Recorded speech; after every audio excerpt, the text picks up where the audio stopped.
El predio en el que nos encontramos se empezó a ocupar en 1926 y esta fue una decisión muy importante para la ciudad y para el país, precisamente por la necesidad de contar con un hospital más moderno en el siglo XX. Entonces se había hecho la compra de este predio, que era el del Molino de la Ortúa, por parte del gobierno nacional, se le pasó a la gobernación de Cundinamarca y se decidió en 1919 que fuera el Hospital San Juan de Dios el que ocupara este espacio, con los 24 edificios que finalmente se fueron construyendo poco a poco desde esa época. Se han logrado varias cosas importantísimas. La primera es que se incorporó efectivamente la medicina moderna y las profesiones de la salud, pero además se realizaron investigaciones e innovaciones muy importantes para el país y para el mundo en este espacio donde se articulaban precisamente el hospital con la Universidad Nacional de Colombia. Por ejemplo, la innovación con la válvula de Hakim para la atención de la hidrocefalia, el tema de la bolsa de Borraes para la protección del abdomen con heridas abiertas, una cosa muy original, el programa Madre Canguro que desarrolló precisamente en los 70 el Instituto Materno Infantil. Así que este es el núcleo duro, digamos, del aporte de Colombia al mundo también, no solamente la modernización de su formación en salud, sino también la innovación y la investigación. Y obviamente el componente más importante, que es el servicio abierto sin restricciones a la población colombiana, no solamente de Bogotá, sino de todo el país.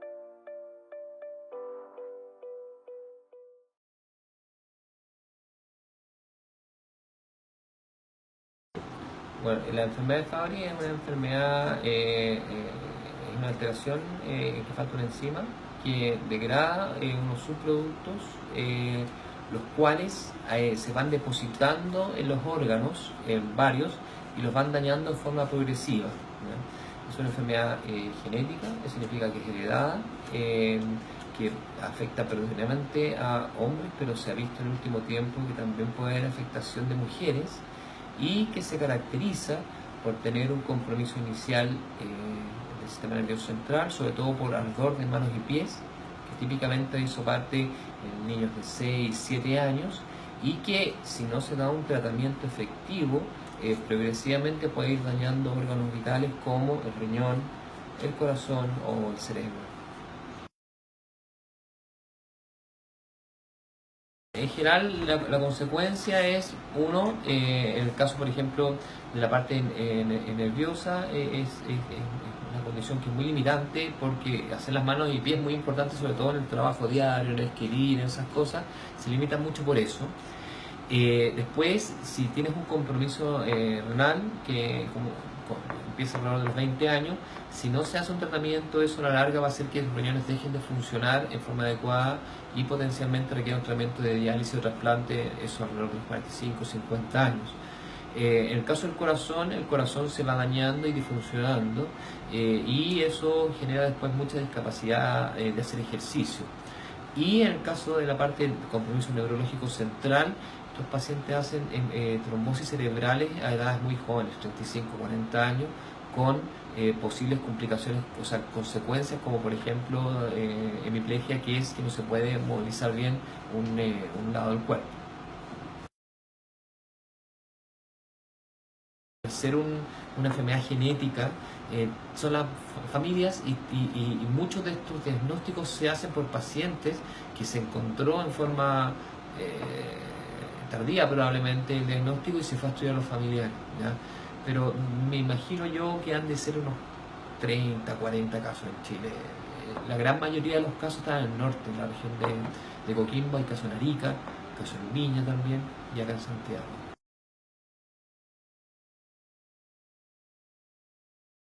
Bueno, el tratamiento que se da a estos pacientes es dar esta enzima que les falta a estos pacientes para degradar estos depósitos tóxicos que conversábamos.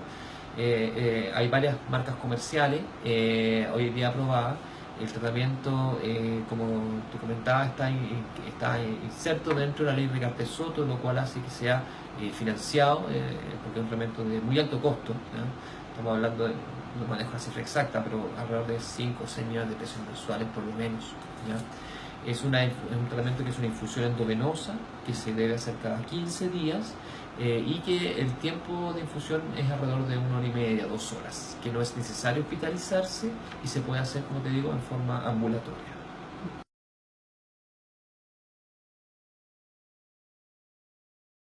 Con tratamiento hay dos cosas que son importantes. Primero es cuando partiste el tratamiento. Si cuando el tratamiento es poco probable que recupere el daño ya producido en órganos vitales, ¿ya? Por lo tanto, si el tratamiento se inicia cuando hay un mínimo daño, ya sea de riñón, corazón o cerebro, la expectativa de vida es similar a la expectativa de vida sin enfermedad. Y la calidad de vida también.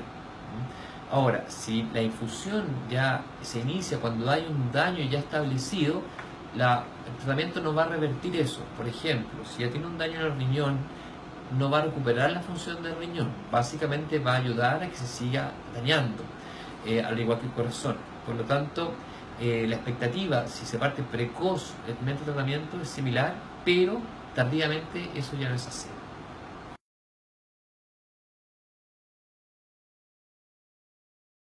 Avanza la severidad, tiene aumento de eventos hemorrágicos, ¿ya? Digamos, no sé, disfunción endotelial por breve, conocida, aunque revierte con diálisis, alteración del bombito, en verdad, me estoy incluyendo, como el hematólogo podrá decir, y alteraciones del óxido nítrico, lo cual hace que nuestros pacientes además tengan aumento de eventos hemorrágicos, y también relacionado con la severidad de la insuficiencia renal. Por lo tanto, por un lado tenemos un alto riesgo de trombosis sumado a una enfermedad, y por otro lado tenemos alto riesgo de hemorragia sumado a la decisión terapéutica que hay que tomar en relación a la rinde. Porque además los antagonistas de vitamina K pueden aumentar el riesgo de calcificación urémica, la calcifilaxis, que es la calcificación vascular más temida de la enfermedad calcio-fósforo en el paciente, bueno, en nuestros pacientes, no sé si la calcifilaxis en nuestros pacientes. Y también el microsangrado glomerular podría hacer progresar la insuficiencia renal. Entonces, es un problema y muy frecuente, ¿no? No le voy a quitar aquí pantalla a mi amigo neurólogo, pero sabemos que la insuficiencia renal y la renta completa por FA son factores de riesgo también para ser isquémico, lo acabo de decir. Y la concomitancia aumenta el riesgo relativo de muerte hasta un 60%. ¿Ya? Esta correlación, por ejemplo, entre la presencia de proteinuria y eventos tromboembólicos, y que es, como dije, más severo en la medida que deteriora la función. ¿Ya? Y también un aumento de evento hemorrágico. Nuevamente, aquí menciona el doctor Toro, que ya está durmiendo, gastrointestinal. Es un tremendo problema. Paciente en diálisis que sangra, se la pasa haciendo endoscopia a paciente en diálisis que sangra, ¿no? Y cada 6 meses. O sea, hay algo ahí y que, como finalmente los pacientes no están vistos de todo en todo, sino desde la especialidad, tomamos decisiones que a lo mejor son muy poco adecuadas. Ahí, bueno, Pablo nos va a ilustrar mucho respecto a eso, el ver a un paciente como un todo. Considerar que en diálisis ocupamos heparina, porque está demostrado que si no heparinizamos durante la terapia, el riesgo de trombosis del circuito es mucho mayor que el riesgo que asumo de hemorragia. Porque si tromboso el circuito, pierdo sangre, si voy coagulando la fibra, pierdo eficiencia de la diálisis. Por lo tanto, la heparina es un mal casi muy poco inteligente, pero es necesario. ¿Ya? Por eso, es otro factor que muchas veces en los centros de diálisis no se toma peso. Nosotros ocupamos 100 unidades por kilo durante toda la terapia. O sea, un paciente de 60 kilos puede llegar a ocupar 6.000 unidades. Es una dosis. O sea, una dosis que cuando uno da un bolo, la acumula. Y sin TPK, se hace 3 veces por semana. Por lo tanto, como dije, como cuando lo mismo, la mortalidad y stroke está aumentada cuando tenemos insuficiencia renal y es más severa en la medida que hay mayor disfunción renal. Esto es interesante porque en la medida que es un estudio que vio el político en ácido isquémico, no era mucho para no quitar ahí, Pero dos cosas interesantes. En la medida que había más severidad de insuficiencia renal, no en diálisis, pero insuficiencia renal en terapia de reemplazo, aumentaba la incidencia de ACV hemorrágicos. O sea, además que en esto ACV eran un 78% eran isquémicos, ya bajaba a un 60%.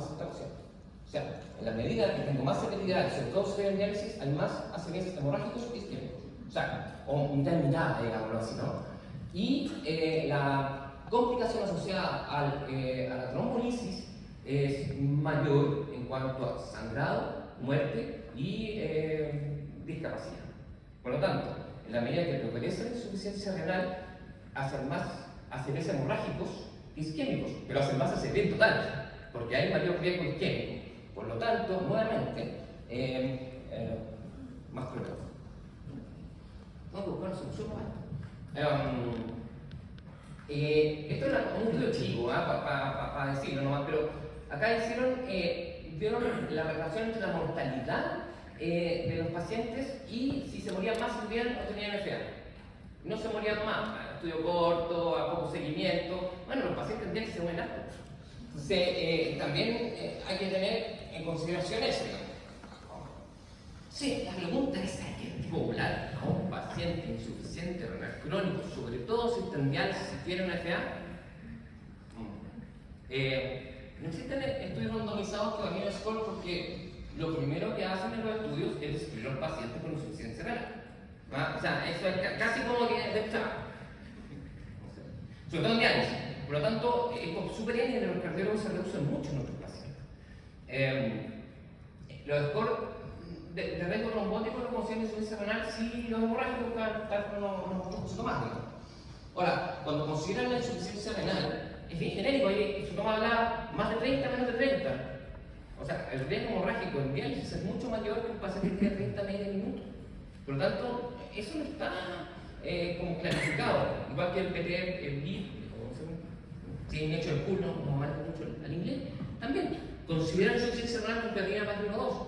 Pero eso es un espectro de pacientes muy importante. Y estamos diciendo claramente que a mayor severidad, mayor riesgo hemorrágico. ¿No? La marina en diálisis, no lo olviden, por favor. Y a ciegas, no la compensamos. El riesgo que implica el uso de una corriente de vitamina K: 1, riesgo de calcifilaxis, y 2, han hecho estudios de seguimiento de pacientes en diálisis y están en rango terapéutico menos del 40%. O sea, le estoy dando el cumarínico para puro estabilizarme y le estoy asumiendo un riesgo. Y ahí, bueno, anticoagulante oral para eso, ¿no? Vamos rápido: warfarina y FA en pacientes con insuficiencia renal, riesgo de isquemia, de stroke, no más entre usarlo y no usarlo, aumenta el riesgo hemorrágico, de ACV hemorrágico, aumenta el riesgo de sangrado mayor y en mortalidad no tiene mucho impacto. Por lo tanto, ocupar cumarínicos en un paciente en diálisis. Peritoneo podría ser distinto, estudio chico. Esto tiene que ver con la población para acordarme que la peritoneo diálisis no es anticoagulante. Por lo tanto, si un paciente está anticoagulado y está en diálisis, tiene indicación absoluta de diálisis peritoneal. Teléfono, doctor Moya, póngame el catéter, no sé, o doctor Palacio, ¿no? Y hagamos diálisis peritoneal. Terapia buena, poco conocida en Chile, ¿por qué? Porque el nefrólogo tiene el negocio, entonces miramos diferente la diálisis. Pero en países como México, el 60% de la gente se hace diálisis peritoneal, es más barata porque se gasta menos en recursos humanos. Anticoagulantes orales, no voy a extender porque le están entiendo que hay tremenda conversación de esto, pero en pacientes con insuficiencia renal se puede utilizar en dosis reducidas apixaban y rivaroxaban, por la dilexia, y eso básicamente tiene que ver con su unión a proteínas, ¿no? Que es elevada, esta unión a proteínas, y sería algo que no tratamos en diálisis en la albúmina, que se llama la idea, se llama albúmina, ¿ya? Por lo tanto, se pueden ocupar, sí, y cada vez más evidencia que hablan de seguridad en estas dosis, ¿no? Apixaban y rivaroxaban, la 12 horas, una vez al día. Aprovecha la vida acá, versus 2, una diferencia, más riesgo de hemorragia, más riesgo de hemorragia. lo mismo, ¿ya? Por lo tanto, Antonio determina acá, FA, paciente en diálisis, versus riboxaban, en el chiquitito, mejor riboxa, en el endpoint de mortalidad y eventos isquémicos. Estudio que comparó apixaban versus Antonio determina acá, le gana Apixa en cuanto a eventos hemorrágicos, isquémicos y mortalidad en distintos niveles de disfunción renal. ¿No? Fíjense, aquí meten menos de 50 y el paciente en diálisis. Hay un tremendo grupo de altísimo riesgo. Pero razonablemente, si yo voy a articular una FA en un paciente en diálisis, debiera ocupar un DOAC y no debiera ocupar un cumarino. Así yo diría que es la evidencia. Ojo, hay un está el doctor Donoso que le ha pasado lejos. Claro, porque los anticoagulantes de acá son mucho más intensos en su anticoagulación, son mejores anticoagulantes. Por eso lo ocupan pacientes valvulares, entiendo, ¿no? Bueno, si el paciente tiene una patología valvular, es otra cosa. Pero el mayor porcentaje de los pacientes en diálisis están anticoagulados por FA o porque nadie sabe por qué. ¿Por qué? Porque el vascular no indicó cuando se le trombosó la fístula. Y ahí tenemos otro problema, porque ese problema le llega a la doctora. Porque viene, indica la articulación, el cardiólogo, que lo dio una vez, después le muestra al nefrólogo, que tiene un problema porque si no se te va a sangrar más, y quien decide la dosis es la doctora. Falta el reino. Por eso es súper importante que ojalá entiendan que hay que evitar indicar un cumarínico en un paciente en diálisis. Y por un paciente con insuficiencia renal avanzada, eso es. ¿Ya? Bueno, obviamente hay que vender aquí al doctor. Se lo recuerda, en el chico en este caso, disminuye el riesgo de sangrado, de mortalidad, de eventos cardiovasculares y de eventos trombóticos. ¿Ya? Ahora, pacientes nefrópatas conmigo, mayor riesgo de complicaciones cuando uno le hace un procedimiento de escuela a los pacientes en diálisis.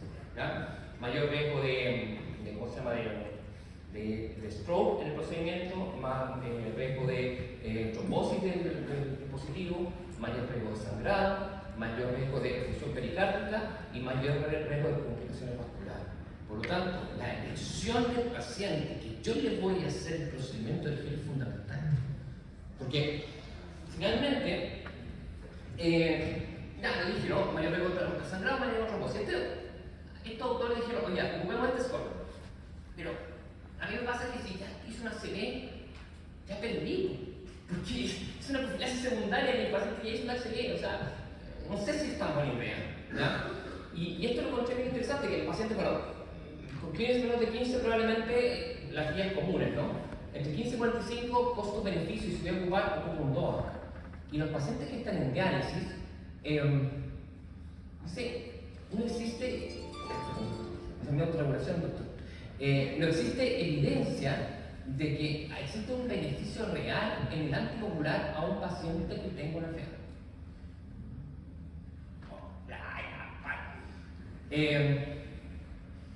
Y eso tiene que ver con el paciente. Y si, en mi opinión, si yo le hiciera algo, obviamente ocuparía un DOAC y pensaría seriamente si está bien seleccionado el cierre de la escuela, porque aún no existe evidencia que un paciente, sobre todo en diálisis, anticoagulado con DOAC, tenga menos complicaciones, porque está estudiado.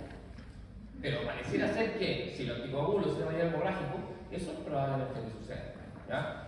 Así que, con esto cierto, por favor, cuando indiquen un fumatínico en un paciente en diálisis, piénselo 10 veces. Porque ese paciente después, sobre todo en el hospital, llega a nosotros y no es quien indicó el fármaco y no lo puede suspender. Y después, más encima, hay gente que hace el esquema y eso sí no tiene la culpa. Y hay un riesgo muy importante en lo que están haciendo. Gracias. Gracias.